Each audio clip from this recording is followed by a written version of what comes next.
What's up, guys? Welcome back to the channel. And sorry about the voiceover in the very beginning of the video, but the mic was acting up a little bit for the first like 40 seconds. But in this video, what we're going to be doing is installing Anthony's ARM Motorsport intercooler, and it's the 5-inch front mount intercooler. And the bumper is off at the moment because we're in between his old bumper and the new bumper, which is actually the M3 bumper, which is being painted at the moment, and it should be out in the next couple of days. And no, the bumper does not need to be off for this video, or for the install rather, so you guys are good if you want to keep it on. Let's see what this guy has inside.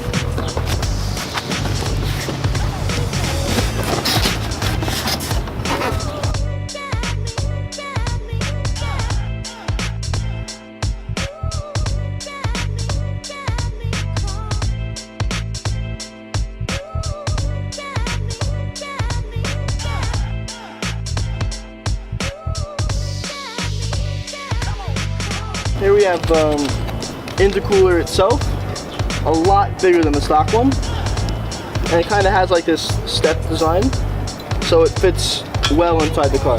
And then here we have hardware to go along with it. Not really much hardware. We have this hardware, and then we have to reuse the C-clamps from the stock intercooler. Besides that, not a lot of hardware. Shouldn't be that bad of a job. Bring you guys along the way. Guys, now that we have car jacked up and everything, we have to get the belly guard down. Belly guard, skid plate, splash guard, whatever you want to call it. And there's 8mm screws all throughout the guard. I don't know how many there is exactly, but I'm just going to start getting rid of them, and I'll let you know how much there was when I'm done. We have all the screws off. I had roughly 11, and I doubt there's 11 total. I'm probably missing a few along the way. But I had about 11. I'm saying it's probably 15 to 20 if everything's where it's supposed to be.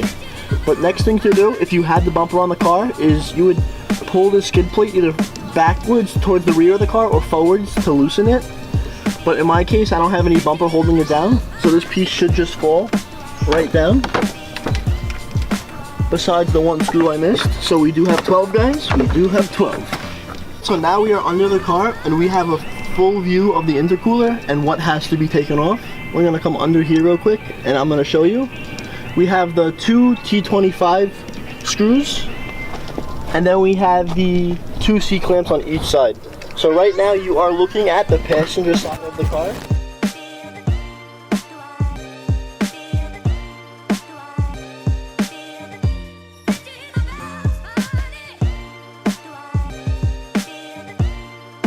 Same exact thing on the driver's side. Clamps. Just pry it. When working with the C-clamps, you want to be very careful. You don't want to break these because you do have to use these on your new intercooler.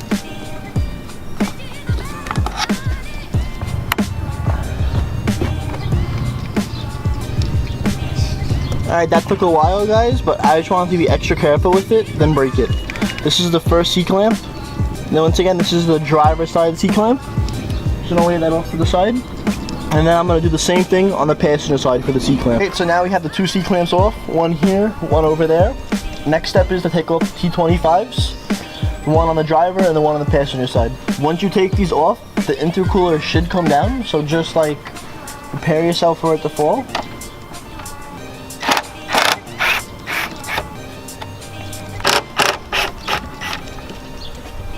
Other screw here. Just took out the screws, and now the intercooler is not yet like coming down because we have to take it off the hoses that go from the car to the intercooler itself without getting stuff in your eyes.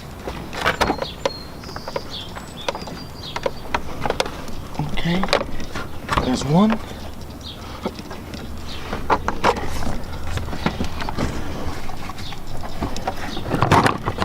There's two, okay? Oh, I've got a lot of stuff in my hair. Yep, I got it in my eyes.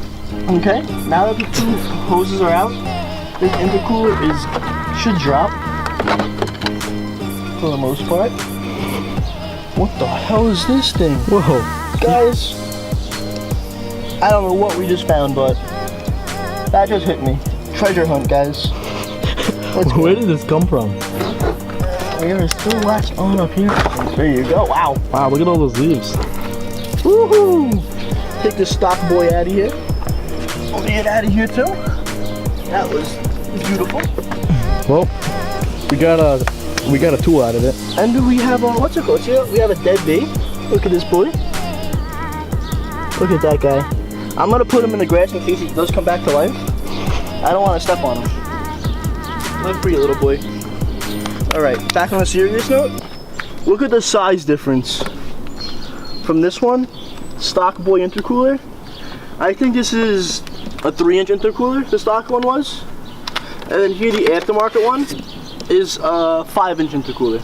And now we have one more thing we have to take out of the car, because if you don't take it out, the intercooler won't fit properly, and it is on the passenger side of the car. So come under here real quick and I'll show you where exactly this piece is. Piece right here, this general piece, has to come out. I'm gonna see if I can get it out on camera. Wow. Oh, some more leaves, look at this. I guess my guy that drove this car before me, I think he liked to drive it in the forest or something, because there's grass and leaves and everything up in this thing. Look at this. So once again, this piece here does not need to go back in. There really doesn't serve a purpose as I see, but I'm gonna keep it, but not put it back in the car. Okay, so here we have the assembly for the mounting of the intercooler itself. We have like a screw looking guy that has 2 different kinds of threads. This here, the bigger space thread, is where the stock intercooler mounting went, and the smaller thread here is what's going to hold in the new intercooler. So the process here is put this bolt, nut, I'm sorry, all the time. Put this nut all the way to the end of the small threading, right before you get to the big threading, and then you're going to throw a washer here. So it's going to sit in the car like this. This is going to go into the car like the stock intercooler did. And then right after this washer, you're going to have the aftermarket intercooler, followed by another nut to fasten it into place. But to drive this up and in, we're going to need an 11mm socket, and it's probably going to be a deep socket. Here we have the deep socket for the nut and the screw to go in. But a little pro tip over here, I didn't feel like going downstairs or whatever to get my 11mm deep socket. So in my socket set, I had a 7/16 socket head, and it's a perfect fit. Make sure you test it though first, because you don't want to strip either your head or the nut or the screw itself. Like I said, you could use a 7/16. Little pro tip if you don't want to use an 11mm. Alright, we're gonna go bring this down and in. I'm just gonna work from the passenger side first, since I am here already. So like I said before, the big threads go in to the mounting point. You're just gonna use your deep socket right here and put it in. And when you're going in, make sure your screw is straight. You don't want to have it tilted and not work correctly. So you don't want to cross thread or jank the screw. Alright guys, we got pro tip number 2 of this video. But I have to give credit where it is due. This is not my pro tip. It is a fellow YouTuber, BMW Fanatic's pro tip. This is for holding in the washer up into place as you put the intercooler in. You're going to use painter's tape or whatever tape you have, nothing too strong, just to temporarily hold the washer up as you assemble the intercooler into place. Right? And we have to let go to put the intercooler in. If you let go, the washer is just going to keep falling. So just grab a piece of tape, like that, just to hold it into place. Once again, thanks to BMW Fanatic for that little pro tip life hack, as he would call it. All the prep for the intercooler to go in is ready. I just noticed that when putting the screws into here, it would be better to use another washer, but ARM always applied us with 2 washers, where there should be really 4. I don't know if they're supposed to be 4, but I just had 2 washers in my house about this size. I would recommend using washers to play it safe, but if you don't have or you don't want to use extra ones, you don't have to. But I'm gonna throw this here. So we have the big threads here, and then we have little threads here. We'll throw another washer at the end of that to make sure it's all fastened and in. You're better safe than sorry, in my opinion. Now I'm just gonna raise this intercooler into place.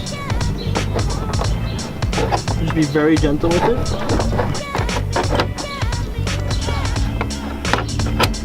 So as you can see, we have it in place, and the screw here is like set. So I'm just going to throw in this washer and then grab the nut. As at first make it hand tight so it sits. Now that it's sitting, take off the tape before we go all the way up. Just a reminder, if you did tape it, take that off before you do anything else. I'm gonna move to the other side and do the same thing. We now have it fastened hand tight for the most part. The next thing we're gonna wanna do is put the tubing or hosing into the actual intercooler itself. So now we just throw the hosing into the intercooler, and then we should follow it with the C-clamp. Guys, I've been calling it a C-clamp the whole video, and Chris has been correcting me. It's a C-clip. It's just a force of habit, I don't know. But it's a C-clip, not a C-clamp, guys. Make sure we're into place. Alright, that's in, fairly easy. And now we gotta throw this one into on the opposing side. So the next step is to put in the C-clips here and here. Just gonna throw this back into place.